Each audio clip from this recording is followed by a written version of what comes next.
Hi friends, welcome to Sham institute daily current affairs. May 31, 2024లో ఉన్న current affairs discuss చేద్దాం. So ఈరోజు ఉన్నటువంటి కరెంట్ అఫైర్స్ హెడ్లైన్స్.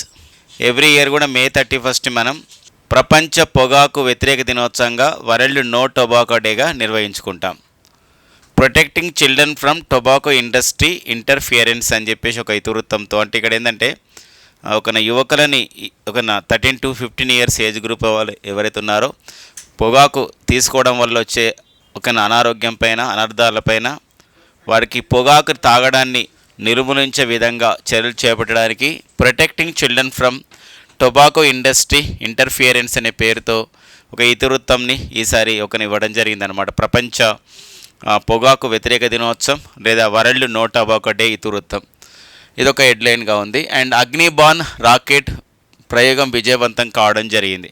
సో మరి మన భారతదేశంలో స్వదేశంగా అభివృద్ధి చేసినటువంటి ఉపగ్రహం తీసుకెళ్లే rocket and semi cryogenic engine విధానం ద్వారా తయారు చేయబడేటువంటి ఒక రాకెట్ అగ్నిబాన్ రాకెట్. మరి అగ్నిబాన్ రాకెట్ ప్రయోగం అనేది గతంలో 4 సార్లు వాయిదా పడి సో మరి 5వసారి విజయవంతంగా పరీక్షించడం జరిగింది. సో మన సతీష్ ధావన్ స్పేస్ సెంటర్ నుండి, మన ఆంధ్రప్రదేశ్ రాష్ట్రంలోని తిరుపతి జిల్లా శ్రీహరికోట నుండి. సో ఇది అగ్నికుల్ కాస్మోస్ వాళ్ళు దీన్ని చేయడం జరిగిందనమాట. కేరళ పాఠశాలల్లో కృత్రిమ మీద ఒక పాఠ్యాంశంగా ఉండబోతుందని చెప్పేసి ఈ విద్యా సంవత్సరం నుండి అమలు కాబోతుందని చెప్పేసి ఒక ప్రకటన రావడం జరిగింది కేరళ రాష్ట్రంలో. అంటే కేరళ బడుల్లో పాఠ్యాంశంగా కృత్రిమ బోధ. అండ్ నెక్స్ట్ వచ్చేసి ఈ సంవత్సరం తొలిసారిగా ప్రపంచ ఆలుగడ్డల దినోత్సవాన్ని లేదా ప్రపంచ బంగాళదుంపల దినోత్సవాన్ని లేదా ఇంటర్నేషనల్ డే ఆఫ్ ది పొటాటోస్గా ఈ సంవత్సరం తొలిసారి నిర్వహించారు మే 30, 2024. దానికి సంబంధించి ఇతివృత్తం ఏంటి, అసలు ఏ అంతర్జాతీయ సంస్థ ఈ ఆలుగడ్డల దినోత్సవాన్ని, బంగాళదుంపల దినోత్సవాన్ని, పొటాటో దినోత్సవాన్ని నిర్వహించింది మనం చూద్దామండి. అండ్ నెక్స్ట్ వచ్చేసి మనకి అసఫ్ జాహీల, అంటే తెలంగాణ రాష్ట్రంలో అసఫ్ జాహీల కాలం నాటి వెండి నాణ్యాలు కొన్ని లభ్యం కావడం జరిగింది ఒక వ్యవసాయ భూమిలో. దానికి సంబంధించిన విశేషాలు చూద్దాం. నెక్స్ట్ వచ్చేసి reserve bank of India so ప్రవేశపెట్టినటువంటి బంగారం సంబంధించిన విషయంలో, అంటే బంగారం లేదా పసిడి అని చెప్పేసి అంటాం, ఈ గోల్డ్ సావరిన్ బాండ్స్ అని చెప్పేసి అంటాం. ఆ కార్యక్రమంలో భాగంగా 2023-24 ఆర్థిక సంవత్సరంలో 27,031 కోట్ల పసిడి బాండ్ల కొనుగోలు జరిగింది అని చెప్పేసి ఒక ప్రకటన విడుదల చేయడం జరిగింది. దానికి సంబంధించిన విశేషాలు చూద్దామండి.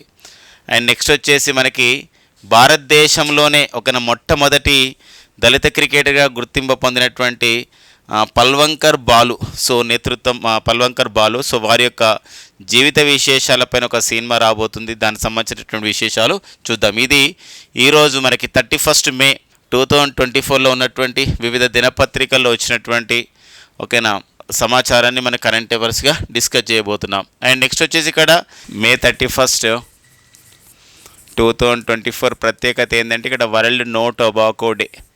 వరల్డ్ నో టొబాకో డే అండి. వరల్డ్ నో టొబాకో డే ప్రపంచ పొగాకు వ్యతిరేక దినోత్సవంగా, ప్రపంచ పొగాకు వ్యతిరేక దినోత్సవంగా, ప్రపంచ పొగాకు వ్యతిరేక దినోత్సవంగా మనం జరుపుకుంటామండి. ఇది ఐక్యరాజ్యసమితి నిర్వహిస్తుంది. ఐక్యరాజ్యసమితి అనుబంధ సంస్థ అయినటువంటి ప్రపంచ ఆరోగ్య సంస్థ అండి. ఏదండి వరల్డ్ హెల్త్ ఆర్గనైజేషన్, ప్రపంచ ఆరోగ్య సంస్థ ఈ ప్రపంచ పొగాకు వ్యతిరేక దినోత్సవాన్ని నిర్వహిస్తుంది. సో మరి దీని యొక్క ఇతివృత్తం ఏంటి అని చెప్పేసి అంటే ఇతివృత్తం ఒకటి ఉంటుందండి, థీమ్ ఇతివృత్తం, దీనిపైన ఎక్కువ ఫోకస్ అవుతుంది. అండ్ కార్యక్రమం, వివిధ కార్యక్రమంలో పొగాకు యొక్క ఒక క్యాంపెయిన్, ఏ కార్యక్రమాన్ని ప్రారంభిస్తారంటే స్టాప్ ద లైస్, అంటే అబద్ధాలని ఆపండి, సో పొగాకు పైన నిజాలని చెప్పండి అని చెప్పేసి ఒక క్యాంపెయిన్, ఒక కార్యక్రమాన్ని కూడా ప్రపంచ ఆరోగ్య సంస్థ నిర్వహిస్తుంది. 2 రకాలుగా ఇంపార్టెంట్గా మనకు ఉంటుంది. Protecting children from tobacco industry interference అని చెప్పేసి, అంటే 13 to 15 ఇయర్స్ ఏజ్ గ్రూప్ వాళ్ళు మనకు భారతదేశం కాదు ప్రపంచవ్యాప్తంగా 2022 డేటా ప్రకారం 13 to 15 ఇయర్స్ ఏజ్ గ్రూప్ వాళ్ళు కూడా 13 నుండి 15 సంవత్సరాల యువత కూడా, సో అందులో 37 మిలియన్ యువత, 37 మిలియన్ యంగ్ పీపుల్ సో ఈ పొగాకి బానిస కావడం జరిగింది. పొగాకుని ఆ విధంగా తీసుకుంటున్నారు వాళ్ళు, సిగరెట్స్ కానివ్వండి, ఇంకా వివిధ రూపాల్లో. ఇందులో మనం ప్రధానంగా చూసినట్లయితే 11.5 పర్సెంటేజ్ ఆఫ్ ది బాయ్స్ ఉన్నారండి. 11.5% బాయ్స్ ఉన్నారు. 10.1% గర్ల్స్ ఇందులో ఈ యొక్క పొగాకులో తాగడంలో ఉన్నారు, ఈ 13 to 15 ఇయర్స్ ఏజ్ గ్రూప్ అని చెప్పేసి ప్రపంచ ఆరోగ్య సంస్థ ఒక నివేదిక ఇవ్వడం అనేది జరిగిందనమాట. అంటే ఏంటంటే పొగాకు అనేది పెద్దవాళ్ళే తాగుతారు అని అనుకోకూడదు. ఇప్పుడు ఎందుకు చిన్నపిల్లలు అంటే 13 to 15 ఇయర్స్ అంటే స్కూలింగ్ అంటే స్కూల్లో ఒక పాఠశాలలో విద్యాభ్యాసం అభ్యసిస్తున్న వారు కేటగిరీగా మనం 13 to 15 ఇయర్స్ చెప్పుకోవచ్చు. అలాంటి సంబంధించిన బాయ్స్ అండ్ గర్ల్స్ కూడా 11.5% ఆఫ్ ది బాయ్స్, అంటే ఇక్కడ ఈ 37 మిలియన్ యంగ్ పీపుల్లో 2022 డేటా ప్రకారం 13 to 15 ఇయర్స్ ఏజ్ గ్రూపుల్లో 11.5% boys and 10.1% of the girls ఇక్కడ ఇందులో ఒక పొగాకుకి బానిస కావడం జరిగింది. వాళ్ళు స్మోకింగ్ చేయడం జరుగుతుంది, సిగరెట్ బీడీలన్నీ కూడా. సో ఇది ఇలాంటి వాటిని నిర్మూలించాలి.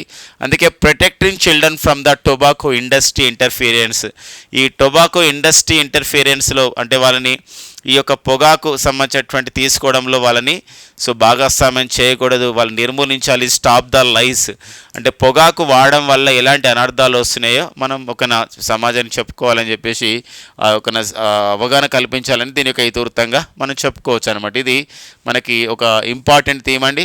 World no tobacco day theme వచ్చేసి protecting children from tobacco industry interference and stop the lies అనేది ప్రపంచ ఆరోగ్య సంస్థ ఇచ్చినటువంటి క్యాంపెయిన్ అనమాట. కార్యక్రమాలు నిర్వహిస్తుంది. థీమ్ అయితే దానిపైన ఫోకస్ నడుస్తుందని ఫోకస్ చేస్తూ మాట్లాడుతూ ఉంటారు, సెమినార్స్ అనమాట. ఈ రెండు రకాలుగా మనం గుర్తుపెట్టుకోవాల్సిన అవసరం ఉందండి. ఇది మనకి May 31 ఉన్నటువంటి సమాచారం.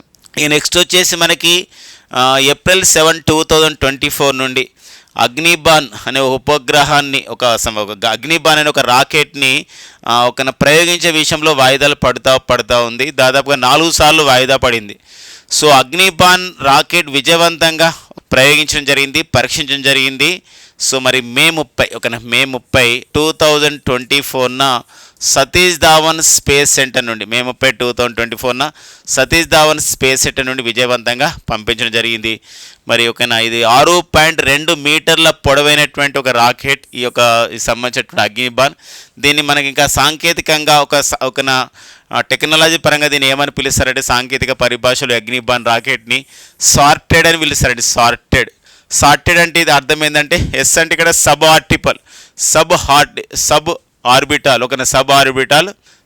ఆర్బిటాల్ అండి టెక్నాలజీ డెమాన్స్ట్రేటర్ అని చెప్పేసి అంటాం. అందుకోసమే ఇందులో కొన్ని చూసినట్లయితే ఇప్పుడు SOR TED అని చెప్పేసి ఉండడం జరిగింది, CTED. ఇందులో కొన్ని స్మాల్ లెటర్స్ కొన్ని మన క్యాపిటల్ లెటర్స్ ఇవ్వడం జరిగింది. ఇది మనకు అగ్నిబాన్ రాకెట్కి సాంకేతికంగా పిలుస్తున్న నేమ్ అన్నమాట. ఏంటంటే SO అంటే ఇక్కడ S అంటే సబ్, OR అంటే ఆర్బిటాల్, సబ్ ఆర్బిటాల్ అండి. SO అంటే sub orbital, S sub, O అంటే ఆర్బిటాల్, OR అంటే ఆర్బిటాల్, సబ్ ఆర్బిటాల్.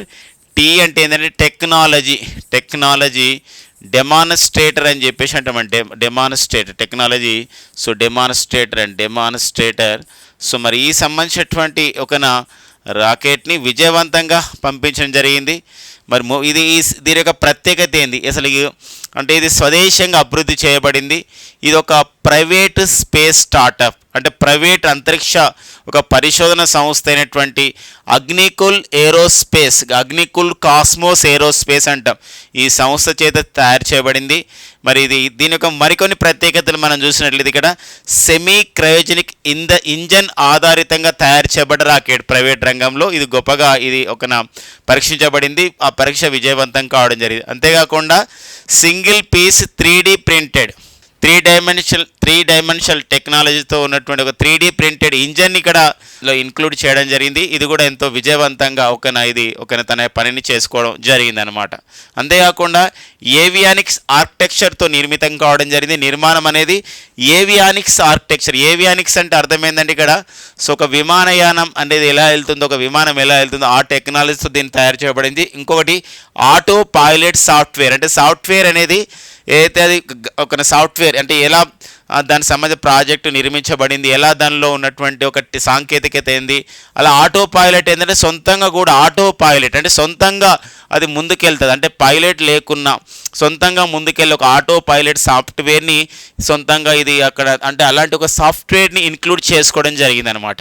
అంటే ఒక్కసారి మనకి రాకెట్ అనేది ప్రయోగం అయిందనుకోండి, అది ఆటో పైలట్గా పనిచేస్తున్నట్టు సాఫ్ట్వేర్ అందులో ఉంటుందన్నమాట.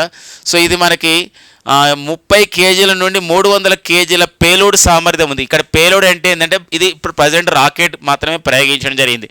రానున్న రోజుల్లో ఈ రాకెట్ ద్వారా కొన్ని ఉపగ్రహాలు ప్రయోగించబోతున్నాం.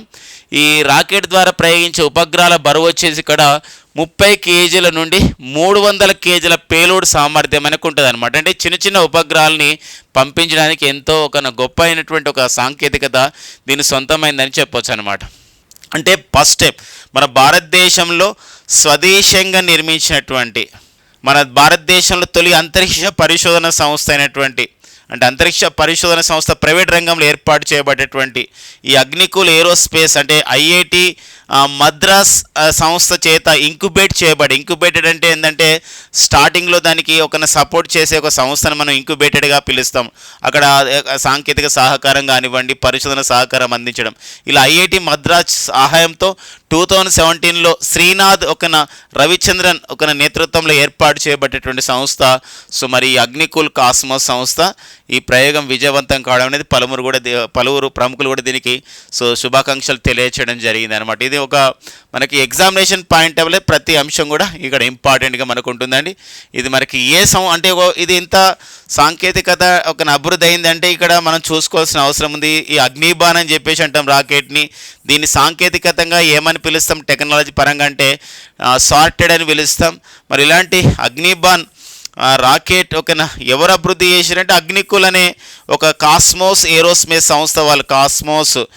కాస్మోస్ ఏరోస్పేస్ కాస్మోలజీ అంటే ఇక్కడ విశ్వం గురించి అధ్యయనం చేయడం కాస్మోలజీ అంటే కాస్మోస్ అంటే అంతరిక్ష పరిశోధనకి ఉపయోగపడే ఒక సంస్థగా చెప్పొచ్చు అనమాట. ఇలా ఏరోస్పేస్ సంస్థ 2017లో ఏర్పాటు చేయబడింది. ఐఐటి మద్రాస్ సహాయంతో ఇది ఇంక్యుబేట్ చేయబడేటువంటి సంస్థ, సపోర్ట్ చేయబడ్డ సంస్థ. శ్రీనాథ్ రవిచంద్రన్ దీనికి చీఫ్ ఎగ్జిక్యూటివ్ ఆఫీసర్గా వ్యవస్థాపకుల్లో ఒకరుగా ఉండడం జరిగింది. చీఫ్ ఎగ్జిక్యూటివ్ ఆఫీసర్గా పనిచేస్తారు. ప్రతి పాయింట్ కూడా ఇక్కడ ఇంపార్టెంట్గా ఉంటుందండి. ఫ్రెండ్స్, మనందరికీ తెలుసు మన భారతదేశంలో ప్రైవేట్ రంగంలో అంతరిక్ష పరిశోధనను ప్రోత్సహించడం అంటే స్పేస్ టెక్నాలజీలో అంతరిక్ష పరిశోధనలో ప్రైవేట్ ఎంటిటీస్ అంటే ఇక్కడ సంస్థలను అర్థం వస్తాయి. అలాంటి వాటిని ప్రోత్సహించే ఉద్దేశంతో ఒక ముందడుగు పడింది అని చెప్పొచ్చు అనమాట.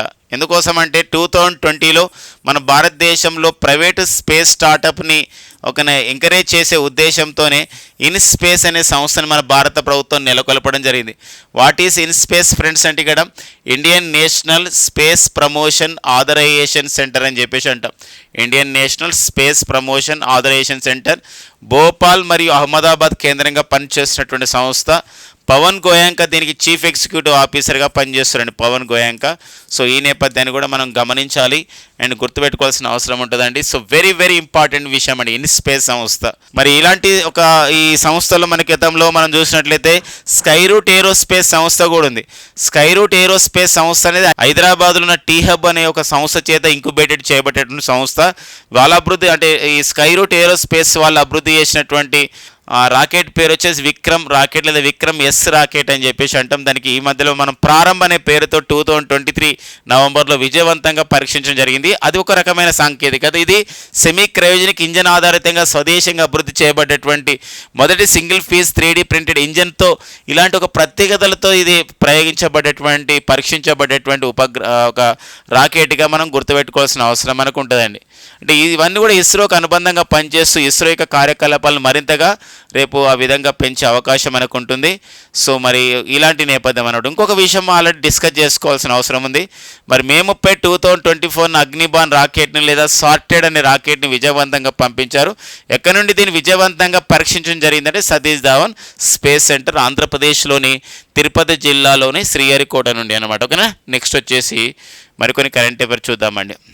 సో మరి కేరళ బడులు అంటే కేరళ స్కూళ్ళల్లో సో ఈ విద్యా సంవత్సరం నుండి ఆర్టిఫిషియల్ ఇంటెలిజెన్స్ అంటే కృత్రిమ మేధస్సుని ఒక పాఠ్యాంశంగా చేర్చుకోవడం జరిగింది. అంటే ఆధునీకరణని ఒక మోడర్నైజేషన్ అనేది జరుగుతుంది ప్రపంచవ్యాప్తంగా. ఈ మోడర్నైజేషన్లో ప్రస్తుతం అయితే ఇక్కడ ఆర్టిఫిషియల్ ఇంటెలిజెన్స్ అనేది ఒక పెద్ద పీట వేస్తుంది. సో ఎక్కడ చూసినా మనం ఏదైతే ఇప్పుడు ప్రస్తుతం నివసిస్తున్నటువంటి కాలానికి ఇట్లా సో మనం ఆర్టిఫిషియల్ ఇంటెలిజెన్స్ ఎరలో మనం బతుకుతున్నామని చెప్పేసి పిలుస్తున్న నేపథ్యం ఉంది. రోబోట్స్ ఆ విధంగా గురించి మాట్లాడుతున్నాం. ఈరోజు రోబో యాంకర్స్ మనం చూస్తున్నాం. ఆర్టిఫిషియల్ ఇంటెలిజెన్స్ యొక్క రోబో యాంకర్స్ యాంకర్స్ను వెరీ సూన్ మనం చూసినట్లయితే డిడి కిసాన్లో, దూరదర్శన్లో ఉన్నటువంటి కిసాన్ వ్యవసాయ సంబంధించినటువంటి ఛానల్ కిసాన్లో సో మనకి ఏఐ క్రిష్ అనే పేరుతో ఏఐ భూమి అనే పేరుతో యాంకర్స్ని కూడా ప్రవేశపెట్టడం జరిగింది. 50 భాషల్లో సో మరి ఒక 24/7 365 డేస్ వార్తలు అందించే వ్యవసాయ కార్యక్రమాలు అందించే ఉద్దేశంతోనే ఇలా చాలా అనమాట. అంటే మన దేశంలో ఇండియా టుడే అనే సంబంధించినటువంటి న్యూస్ ఛానల్ వాళ్ళైతే ఫస్ట్ టైం అనమాట ఏంటంటే ఇక్కడ ఆర్టిఫిషియల్ ఇంటెలిజెన్స్ ఎనేబుల్డ్ ఒక యాంకర్ని ప్రవేశపెట్టడం జరిగింది, సనా అనే పేరుతో. ఇలా చాలా చెప్పుకుంటూ పోతాం. ఇలా ఇవన్నిటికి కారణం ఏంటంటే ఆర్టిఫిషియల్ ఇంటెలిజెన్సే. మరి ఏదో 1984లో జీన్ మ్యాక్ కార్టీ అనేవారు ఆర్టిఫిషియల్ ఇంటెలిజెన్స్ అనే పదాన్ని ఫస్ట్ టైం అతను ప్రపోజ్ చేయడం జరిగింది. సో మరి ఇలాంటి నేపథ్యంలో సో మరి ఆర్టిఫిషియల్ ఇంటెలిజెన్స్ ఎలా వర్క్ చేస్తుంది, దానికి సంబంధించిన సాంకేతికత ఏంది, ఇలాంటి విషయాల్లో విద్యార్థుల్లో తెలుసుకునే ఒక కోరిక ఉత్సుకత ఉంటుంది. అలాంటి వాళ్ళకు ఉద్దేశించి ఒక వయసును బట్టి 7వ తరగతి విద్యార్థుల పాఠ్య ప్రణాళికలో కేరళ బడుల్లో పాఠ్యాంశంగా కృత్రిమ మేధ అంటే ఆర్టిఫిషియల్ ఇంటెలిజెన్స్ని ఒక పాఠ్యాంశంగా చేర్చడం జరిగిందనమాట. అంటే విద్య ఆధునికీకరణ దిశగా కేరళ కీలక ముందడి వేసిందని చెప్పవచ్చు. ఎందుకోసం అంటే గతంలోనే మన భారతదేశంలో తొలిసారిగా సో నర్సరీ క్లాస్ నుండి ఇంటర్మీడియట్ వరకు ఒక విద్యను అందించే ఉద్దేశంతో భారతదేశంలో తొలిసారిగా ఏఐ ఐరీస్ అనే ఒక రోబో టీచర్ని ఇంట్రడ్యూస్ చేసినటువంటి లేదా ఆర్టిఫిషియల్ ఇంటెలిజెన్స్ టీచర్ రోబో టీచర్ని ఇంట్రడ్యూస్ చేసినటువంటి ఫస్ట్ స్టేట్ ఏదైతే ఉందంటే అది మన కేరళ స్టేట్ అండి. సో అలాంటి నేపథ్యం అన్న మళ్ళీ ఇప్పుడు కేరళ ఆర్టిఫిషియల్ ఇంటెలిజెన్స్ స్కూల్ సిస్టమ్ని ప్రారంభించింది. ఆర్టిఫిషియల్ ఇంటెలిజెన్స్ ఒక ఏఐ స్కూల్ కూడా అక్కడ తిరువనంతపురంలో ప్రారంభించడం జరిగింది. అది అక్కడ ఏఐ ఐరీస్ అనే ఒక రోబో టీచర్ పనిచేస్తున్నారు.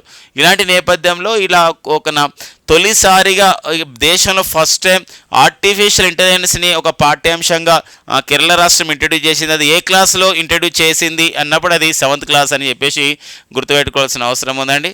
సో మరి కేరళ మరి గతంలో కూడా ఎన్నో ముందడుగు వేయడం జరిగింది. ఎందుకోసం అంటే ఎండాకాలము ఎండ తీవ్రత ఉంది, పిల్లలు వాటర్ తాగకుండా డిహైడ్రేషన్ అవుతారు అనే ప్రధానమైన ఉద్దేశంతో పాఠశాలల్లో వాటర్ బ్రేక్ లేదా వాటర్ బెల్స్ని ఏర్పాటు చేసుకున్నటువంటి గంటకు ఒక వాటర్ బెల్ కొడుతూ వాటర్ తీసుకోండి అని చెప్పినటువంటి రాష్ట్రం కూడా సో మరి కేరళ రాష్ట్రం. అంతేకాకుండా గతంలో ఎన్నో విషయాల్లో కూడా కేరళ ఫస్ట్ ఆఫ్ ఇట్స్ కానీ తొలిసారిగా ఎన్నో నిర్ణయాలు తీసుకోవడం జరిగింది కేరళ రాష్ట్రం. సో మరి ఇంటర్నెట్ని తమ ప్రజలకు అందించడం ఒక హక్కుగా కూడా ప్రకటించుకోవడం జరిగింది మరి కేరళ రాష్ట్రం. అంతేకాకుండా ఏదైతే మురుగునీటి కాలువలని శుద్ధి చేయడానికి దేశంలో ఫస్ట్ టైం బందీకుట్ అనే ఒక రోబో సర్వీసెస్ని మాన్యువల్ స్కావెంజర్స్ రూపంలో ఇంట్రడ్యూస్ చేశారు మరి కేరళలోని త్రిశూర్ జిల్లాలో ఉన్నటువంటి గురువియార్ అనే ఒక ప్రాంతంలో అని చెప్పేసి సో మనకి ఒక ఇంపార్టెంట్ ఇన్ఫర్మేషన్ కేరళ గురించి మనకు ఉందన్నమాట. సో అది మనకి వెరీ ఇంపార్టెంట్గా ఉంటుందండి. కేరళ గురించి ప్రతిసారి మనకు ఏదో ఒక ఇంపార్టెన్స్ మనకు వస్తూ ఉంటుంది. ఎగ్జామ్ చాలా ఇంపార్టెంట్ ఉంది. ఈ మధ్యకాలంలో కేరళలో ఒక కొత్త రకమైన జీవిని కేరళలోని కొచ్చి ప్రాంతంలో సముద్ర తీరంలో కనిపెట్టడం జరిగింది. దానికి ఇస్రో చేసినటువంటి సేవలకు గుర్తుగా ఆ జీవికి ఏమని పేరు పెట్టడం జరిగిందంటే బ్రుసిత్రో ఇస్రో అని ఒక పేరు పెట్టడం జరిగిందనమాట. ఇలా ఈ మధ్యకాలంలో ప్రముఖులకు అలా పేర్లు పెట్టడం అనేది వాళ్ళు చేసిన సేవలకు అనే చెప్పేసి ఉంది కాబట్టి సో ఆ నేపథ్యం మన ఇంపార్టెంట్గా ఉంటుందండి. సో మరి కేరళ ముఖ్యమంత్రి వచ్చేసి ప్రజెంట్ పినరై విజయన్ కేరళ ముఖ్యమంత్రి and Kerala governor so Mohammad Arif Khan ఉన్నారండి. ఓకేనా. నెక్స్ట్ కరెంట్ అఫైర్ చూద్దాం. ఈ నెలలో అంటే మే 2024లో మనం కొత్తగా 2 దినోత్సవాలు కొత్తగా నిర్వహించుకోవడం జరిగింది. అంటే గతంలో నిర్వహించుకోలేదండి, ఫస్ట్ టైం ఈ సంవత్సరం నిర్వహించుకోవడం జరిగింది. మొదటిసారిగా నిర్వహించుకున్న దినోత్సవాలు ఈసారి మే 2024లో ఒకటి వచ్చేసి మే 25 ఫస్ట్ టైం నిర్వహించుకోవడం జరిగింది. మే 30 కూడా ఫస్ట్ టైం నిర్వహించుకోవడం జరిగింది. సో మే 25 ఇంపార్టెన్స్ ఏంటంటే ఇక్కడ వరల్డ్ ఫుట్బాల్ డే ప్రపంచ ఫుట్బాల్ దినోత్సవాన్ని తొలిసారిగా నిర్వహించుకోవడం జరిగిందండి. ఫుట్బాల్ ఆవశ్యకత గురించి తెలియజేసుకోవడం, ఫుట్బాల్ సమాఖ్య అంటే ఈ ఒలింపిక్స్లో ఫుట్బాల్ ప్రవేశపెట్టబడడం 100 సంవత్సరాలు అవ్వడం, ఇలాంటి నేపథ్యంలో ఫుట్బాల్ సమాఖ్యకు 100 సంవత్సరాలు కావడం, ఇలాంటి నేపథ్యంలో వరల్డ్ ఫుట్బాల్ డేని అధికారికంగా ఐక్యరాజ్య సమితి నిర్వహించడం జరిగింది. అంతేకాకుండా మే 30 అంటే ప్రపంచ ఆహార వ్యవసాయ సంస్థ FAO సూచన మేరకి ఈ సంవత్సరం నుండి మే 30ని world day for potatoes or world potato days. World potato day అండి, ప్రపంచ ఆలుగడ్డల దినోత్సవం. బంగాళదుంపల దినోత్సవంగా ఈసారి తొలిసారి నిర్వహించుకోవడం జరిగింది. అంతర్జాతీయ ఆలుగడ్డలు లేదా బంగాళదుంప, కొన్ని ప్రాంతాల్లో మనము బంగాళదుంపలు అని చెప్పేసి కూడా అంటామండి. ఈ దినోత్సవాన్ని మే 30, 2024 తొలిసారిగా మొదటిసారిగా ఫస్ట్ టైం నిర్వహించుకోవడం జరిగింది. కాబట్టి ఇది మనకు రెండు ఇంపార్టెంట్స్గా మనకు ఉంటుంది. ఏ సంస్థ సూచన మేరకు ఐక్యరాజ్య సమితి మే 30ని ప్రపంచ వరల్డ్ పొటాటో డేగా, లేదా ఇంటర్నేషనల్ డే ఫర్ పొటాటోస్గా, లేదా ప్రపంచ ఆలుగడ్డలు మరి బంగాళదుంపల దినోత్సవంగా ఏ సంవత్సరం ప్రకటించారంటే ఈ సంవత్సరం తొలిసారిగా ప్రకటించారు. ఏ సంస్థ చేసినటువంటి సూచన మేరకి ఇది ప్రకటించుకోవడం జరిగిందంటే FAO అంటే ఫుడ్ అండ్ అగ్రికల్చర్ ఆర్గనైజేషన్ చేసిన సూచన మేరకి.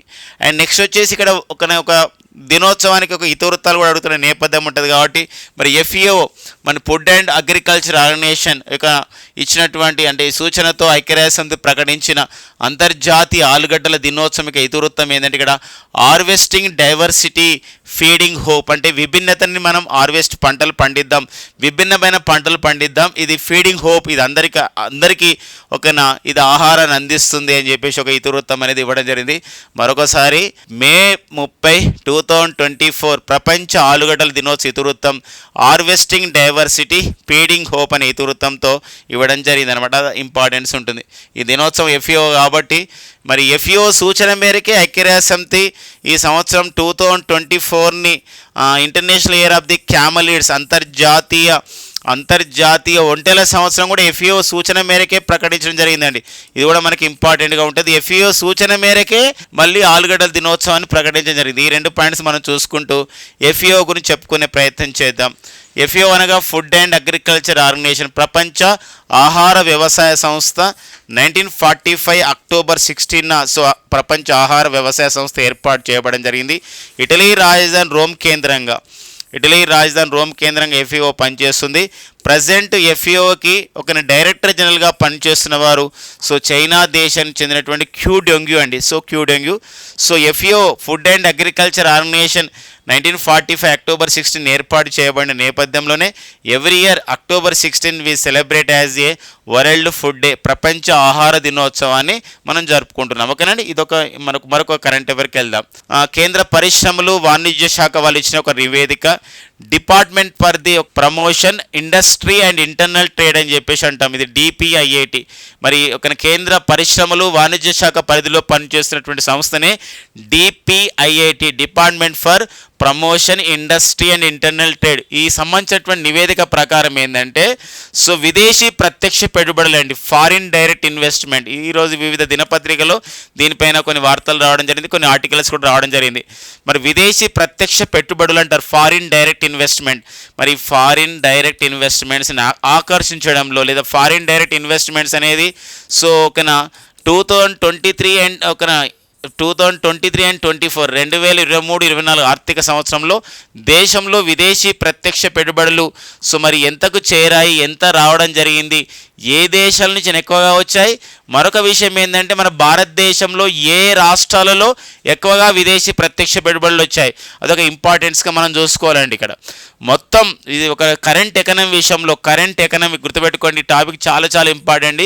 రేపు జరగబోయే ఎగ్జామ్లలో ఈ కరెంట్ ఎకనమీ పాయింట్ టేబుల్ మనం చూసినట్లయితే ఇక్కడ 2023-24 సంవత్సరంలో దేశంలో విదేశీ ప్రత్యక్ష పెట్టుబడులు $44.42 బిలియన్ అండి. ఇది మన భారత కరెన్సీలో చూసినట్లయితే 3,67,899 కోట్ల రూపాయల ఈ యొక్క ఫారిన్ డైరెక్ట్ ఇన్వెస్ట్మెంట్స్ FDI మన దేశానికి రావడం జరిగింది.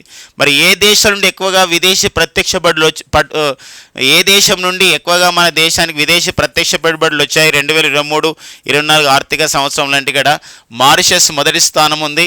మన భారతదేశానికి విదేశీ ప్రత్యక్ష పెట్టుబడులు రావడంలో సింగపూర్ 2వ స్థానం, అమెరికా 3వ స్థానం కాగా నెదర్లాండ్స్ 4వ స్థానం, జపాన్ 5వ స్థానంలో ఉన్నాయి. ఇంకొక విషయం ఏంటంటే గతంతో పోలిస్తే అంటే గత ఆర్థిక సంవత్సరంతో పోలిస్తే అంటే 2022-23 ఆర్థిక సంవత్సరంతో పోలిస్తే ఈ విదేశీ ప్రత్యక్ష పెట్టుబడులు అనేది మన భారతదేశం రాష్ట్రానికి వచ్చినటువంటి విదేశీ ప్రత్యక్ష పెట్టుబడులు అనేది 3.49% తగ్గాయి అని చెప్పేసి ఒక నివేదిక కూడా ఇవ్వడం జరిగింది. అయితే మన భారతదేశంలో విదేశీ ప్రత్యక్ష పెట్టుబడులు మన దేశంలోని ఏ రాష్ట్రానికి ఎక్కువగా వచ్చాయంటే మహారాష్ట్రానికి. అంటే మొత్తం విదేశీ ప్రత్యక్ష పెట్టుబడుల్లో 30% మహారాష్ట్రకు వచ్చాయి, మొదటి స్థానం ఉంది. కర్ణాటక 2వ స్థానం ఉంది విదేశీ ప్రత్యక్ష పెట్టుబడులు రావడంలో. గుజరాత్ 3వ స్థానం ఉండగా, ఢిల్లీ 4వ స్థానం ఉండగా, 5వ స్థానం తమిళనాడు ఉండగా, సో తెలంగాణ మొత్తం విదేశీ ప్రత్యక్ష పెట్టుబడుల్లో 3% ఒక తెలంగాణకు రావడం జరిగింది. మొత్తం మీద 7వ స్థానం తెలంగాణ రాష్ట్రం వచ్చింది. అంటే సుమారుగా ఇక్కడ చూసినట్టయితే $302.90 కోట్ల లేదా 25,094 కోట్ల రూపాయలు సో తెలంగాణకి విదేశీ ప్రత్యక్ష పెట్టుబడులు వచ్చినట్టు ఈరోజు కొన్ని న్యూస్లో మనకి ఇవ్వడం అయితే జరిగింది, మన వార్తాపత్రికలకు సమాచారం. So very important current economic point of లో కన్నా నెక్స్ట్ చూద్దాం. సో మరి ఒక హైదరాబాద్ సంస్థానాన్ని పరిపాలించినటువంటి వారు అసఫ్ జాహీ వంశస్థులలో, అంటే పరిపాలించిన కొందరిలో ఒకరు అసఫ్ జాహీలు. మరి అసఫ్ జాహీల వంశస్థులు మరి ఆ కాలం నాటి ఏదైతే చెల్లుబాటు అయినటువంటి నాణ్యాలు ఇప్పుడు దొరకడం జరిగింది. భారత పురావస్తు శాఖ దాన్ని స్వాధీనం చేసుకోవడం జరిగింది, ఆర్కియలాజికల్ సర్వే ఆఫ్ ఇండియా వాళ్ళు. సో అసఫ్ జాహీ కాలం నాటి వెండి నాణ్యాలు అనమాట, ఈ సిల్వర్ కాయిన్స్ ఎక్కడ దొరికాయి అని చెప్పేసి అంటే ఇవి సిద్దిపేట జిల్లా మద్దూరు ఒక మండలంలోని నర్సాయపల్లి ఒక గ్రామంలో ఒక రైతు వ్యవసాయం చేస్తున్నటువంటి క్రమంలో అందులో దొరకడం జరిగింది. అది సుమారు ఒక 20 వెండి నాణ్యాలు అండ్ 2 వెండి ఉంగరాలు దొరకడం జరిగింది. మొత్తం ఒక 228 గ్రాముల బరువు ఉన్నటువంటి ఒక వెండి నాణ్యాలు లభ్యం కావడం జరిగింది. వెంటనే ఆ రైతు తన బాధ్యతగా సంబంధించిన గ్రామ పంచాయత్ సెక్రటరీకి సమాచారం అందించడం, తర్వాత తహసీల్దార్కి వాళ్ళందరికీ కూడా సమాచారం అందించి ఫైనల్గా అది ఒక భారత పురావస్తు శాఖ వాళ్ళకి చేరడం జరిగింది. వాళ్ళు అధ్యయనం చేసి ఇక్కడ దొరికినటువంటి ఏవైతే ఈ వెండి నాణ్యాలు ఉన్నాయో, ఈ వెండి ఉంగరాలు ఉన్నాయో వాటిపైన ఉన్న భాష ఆధారంగా ఇవి అసఫ్ జాహీ కాలం నాటి వెండి నాణ్యాలు. ఇందులో ఉన్నటువంటి భాష, ఇందులో రాసినటువంటి లిపి భాష అనేది పర్షియన్ భాషగా ఉంది అని చెప్పేసి వాళ్ళు ప్రకటించడం జరిగింది. ఇది ఒక మనకి హిస్టరీ పాయింట్ ఆఫ్ లో ఒక చారిత్రక అంశాల్లో భాగంగా, ఒక కరెంట్ హిస్టరీలో భాగంగా దీన్ని గుర్తుపెట్టుకోవాల్సిన అవసరం ఉంటుందండి. ఒక నెక్స్ట్ కరెంట్ అఫైర్ చూద్దాం. సో మనకి ఇక ఒక సావరిన్ గోల్డ్ బాండ్ అని చెప్పేసి అంటాం. అంటే బంగారాన్ని ఆ విధంగా కొనడం ద్వారా తద్వారా ఆభరణాలు చేసుకోవడం ద్వారా కానివ్వండి, సో తద్వారా మనకి ఏమైతుందో ఎలాంటి ఒక దానిపైన ప్రతిఫలం అనే దానిపైన ఎలాంటి ఒక సంబంధించినటువంటి లాభం లేదు అని చెప్పేసి ఒక భావన ఉంటుందన్నమాట ఆర్థికవేత్తలకు. అందుకోసమే అలాంటి ఆర్థికవేత్తల భావన నుండి వచ్చిందే 2015 సంవత్సరంలో నవంబర్లో మనకి SGB అనే ఒక సంబంధించినటువంటి గవర్నమెంట్ స్కీమ్ అండి. SGB అంటే ఇక్కడ అర్థమైందంటే ఒక సావరిన్ గోల్డ్ బాండ్స్ అని చెప్పేసి అంటామండి. సావరిన్ గోల్డ్ బాండ్ అని చెప్పేసి అంటాం. అంటే ఒక వ్యక్తి బంగారం కొనుగోలు చేయకుండా ఈ గోల్డ్ బాండ్స్ని కొనుగోలు చేసినట్లయితే ఎట్లయితే బంగారం ధర పెరుగుతుందో అదేవిధంగా ఆ ఇంట్రెస్ట్తో ఇక్కడ సంబంధించిన బాండ్ ధర కూడా అలా పెరుగుతుంది అనే ఒక ప్రతిపాదనతోనే 2015 నవంబర్లో ఈ సావరిన్ గోల్డ్ బాండ్ స్కీమ్ని తీసుకురావడం జరిగింది. ఇప్పటి వరకు ఈ రోజు నాటికి మనం ఈ క్లాస్ చెప్పుకున్న నాటికి 67 సార్లు ఈ యొక్క సావరిన్ గోల్డ్ బాండ్ స్కీమ్ యొక్క డేట్స్ని ప్రకటిస్తే ఇప్పటివరకు ఈ బాండ్ రూపాలంటే బంగారం డైరెక్ట్ కొనకుండా ఈ బాండ్స్ కొనుగోలు చేస్తారనమాట. అంటే బంగారంకి ఎంత వాల్యూ ఉంటుందో ఈ బాండ్ కూడా అంత వాల్యూ ఉంటుంది. సో దీన్ని బట్టి మొత్తం ఈ 67 విడతల్లో మొత్తం మన భారతదేశంలో 2015 నవంబర్ నుండి ఇప్పటి వరకు 72,274 కోట్ల రూపాయల బాండ్స్ను కొనుగోలు చేసి ఎంత విలువైనటువంటి బంగారాన్ని ఒక బాండ్ రూపంలో కొనుగోలు చేయడం జరిగిందంటే 146.96 టన్నుల పసిడి అంటే గోల్డ్ని కొనుగోలు చేసినట్లయింది. కానీ ఇది గోల్డ్ కాదండి. అంటే ఇక్కడ ఉన్నది మనకి ఇంత విలువైనటువంటి గోల్డ్, ఇది ఏ రూపంలో ఉందంటే మనకి ఏ రూపంలో ఉందని చెప్పేసి అంటే ఇక్కడ మనకి బాండ్స్ రూపంలో ఉందన్నమాట.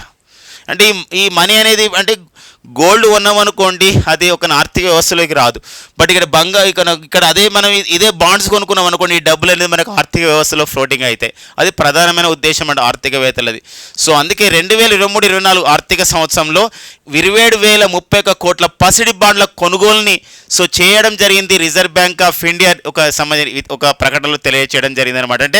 అంటే ఒక ఆర్థిక సంవత్సరంలో ఇంత మొత్తం ఇప్పటివరకు అయితే ఈ 72,274 కోట్లు. అంటే ఇక్కడ ఈసారి అంటే 2023-24 ఆర్థిక సంవత్సరంలో కొనుగోలు చేసినటువంటి ఏవైతే సావరిన్ గోల్డ్ బాండ్ రూపంలో కొనుగోలు చేసినటువంటి ఈ పసిడి బాండ్ల గోల్డ్ బాండ్ల యొక్క విలువ ఎంత అంటే 27,031 కోట్లు. అంటే దీనికి ఎంత దీనికి నిజంగా మనం బంగారం కొంటే దాని ఎంత వాల్యూ ఉంటుందంటే 44.34 టన్నుల పసిడికి సమానమైన బాండ్లు కొనుగోలు చేశారు. కానీ ఇక్కడ గోల్డ్ కొనుగోలు చేయాలి. గోల్డ్ కొనుగోలు చేసి ఆర్నమెంట్స్ అయితే వేసేసుకుంటారు. అలా కాకుండా ఈ గోల్డ్ బాండ్స్ కొనుగోలు చేయడం వల్ల ఆ డబ్బులు అనేది ఆర్థిక వ్యవస్థలకు వస్తాయని ప్రధానమైన భావన. సో ఇది 2022-23 ఆర్థిక సంవత్సరంలో ఒక 2022-23 ఆర్థిక సంవత్సరంలో 12.26 టన్నుల పసిడి అంటే 6,551 కోట్ల రూపాయలని ఈ యొక్క బంగారు ఏదైతే పసిడి బాండ్లు అంటామో లేదా సావరిన్ గోల్డ్ బాండ్స్కు వెచ్చించడం జరిగింది దేశంలో. అంటే 2022-23తో పోలిస్తే 2023-24లో ఎక్కువగా సావరిన్ గోల్డ్ బాండ్స్ పైన పెట్టుబడి పెట్టారు ప్రజలు మన భారతదేశంలో అనే విషయం మనకు దీని ద్వారా తెలుస్తుందండి. ఇది ఒక కరెంట్ ఎకనామీ విషయం, చాలా ఇంపార్టెంట్స్గా మనం గుర్తుపెట్టుకోవాల్సిన అవసరం ఉంటుంది.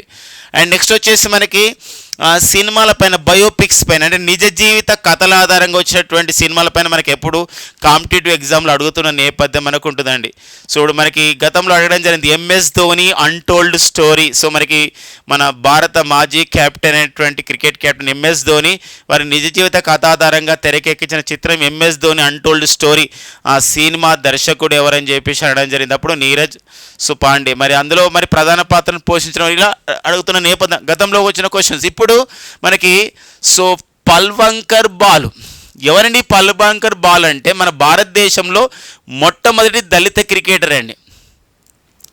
మన భారతదేశంలో మొట్టమొదటి దళిత క్రికెటర్ ఈ పల్వంకర్ బాలు యొక్క జీవిత చరిత్ర ఆధారంగా, అంటే ఇతని యొక్క నిజ జీవిత చరిత్ర ఆధారంగా ఒక సినిమా రాబోతుంది. ఆ సినిమాలో కథానాయకుడిగా ఎవరు ఉండబోతున్నారంటే ఇక్కడ అజయ్ దేవ్గన్ ఉండబోతున్నారు.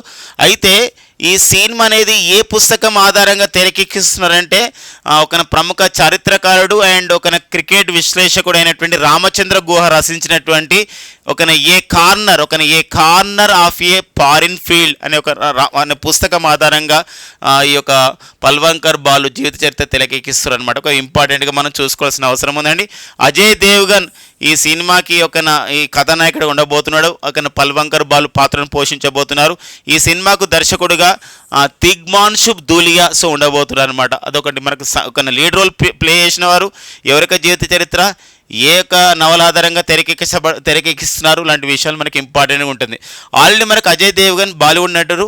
సో మరి మైదాన్ అనే సినిమా మరి ఇటీవలనే మరి దాన్ని పూర్తి చేసుకోవడం జరిగింది. ఫుట్బాల్, మన భారత ఫుట్బాల్ దిగ్గజ క్రీడాకారుడైనటువంటి సయ్యద్ అబ్దుల్ రహీం జీవిత చరిత్ర ఆధారంగా ఇటీవల తెరకెక్కించినటువంటి బాలీవుడ్ చిత్రం మైదాన్. సో మరి అది కూడా అందులో Ajay Devgn lead role play చేయడం జరిగిందనమాట. సో ఇది ఒక మనకి అంటే ఇది సినిమాటిక్ విశేషాలు అయినప్పుడు కూడా సినిమా సంబంధించిన విశేషాలు మనకి ఎగ్జామినేషన్లో వస్తున్నాయి కాబట్టి, అందులో బయోపిక్స్ పైన మనకు వస్తున్నాయి కాబట్టి ఈ పాయింట్ మనం గుర్తుపెట్టుకోవాలండి. అండ్ నెక్స్ట్ వచ్చేసి మనకి మనకి ప్రస్తుతం మనకు జరుగుతున్నటువంటి ఇంగ్లాండ్ అండ్ పాకిస్తాన్ మహిళల క్రికెట్ కప్లో మహిళలకు సంబంధించినటువంటి క్రికెట్ కప్ నిర్వహిస్తున్నారు. ఇలాంటి మహిళల క్రికెట్ అనమాట. ఈ మహిళల క్రికెట్లో సో మనకి ఇంగ్లాండ్ స్పిన్నర్ అయినటువంటి ఇంగ్లాండ్ ఉమెన్ క్రికెటర్ అయినటువంటి ఇంగ్లీష్ ఉమెన్ క్రికెటర్ అయినటువంటి స్పిన్నర్ అయినటువంటి సోఫీ ఎక్లిస్టోన్. ఎవరండి? సోఫీ ఎక్లిస్టోన్. సో మరి 100 వికెట్ల మైల్ రైల్కి చేయడం జరిగిందనమాట. ఎందుకోసం ఉమెన్ ప్రియారిటీ మనకు ఉంటుంది. ఉమెన్ క్రికెటర్స్ ప్రియారిటీ మనకు ఉంటున్న నేపథ్యంలో ఇటీవల కాలంలో మహిళల క్రికెట్ చరిత్రలో మహిళల క్రికెట్లో 100 వికెట్లు తీసినటువంటి క్రికెటర్గా గుర్తించబడ్డటువంటి సోఫీ ఎక్లిస్టన్ అండి. ఎవరండి? సోఫీ ఎక్లిస్టన్ అనేవారు సో సంబంధించినటువంటి ఏ టీంకి, ఏ దేశానికి టీంకి వారు నేతృత్వం వహిస్తున్నారంటే ఇంగ్లాండ్ టీంకి అండి. సో 100 వికెట్ల మైల్ రైల్ని చేయడం జరిగింది. ఎవరిపైన మ్యాచ్లో ఈ ఘనతను సాధించారంటే పాకిస్తాన్ పైన మ్యాచ్లో అనమాట. ఇంగ్లాండ్ క్రికెటర్ పాకిస్తాన్ మ్యాచ్లో ఇంగ్లాండ్ వర్సెస్ పాకిస్తాన్లో ఈ ఘనతను సాధించడం జరిగింది. ఇవన్నీ మనకి మే 31, 2024లో ఉన్నటువంటి current affairs. Thank you friends and all the best.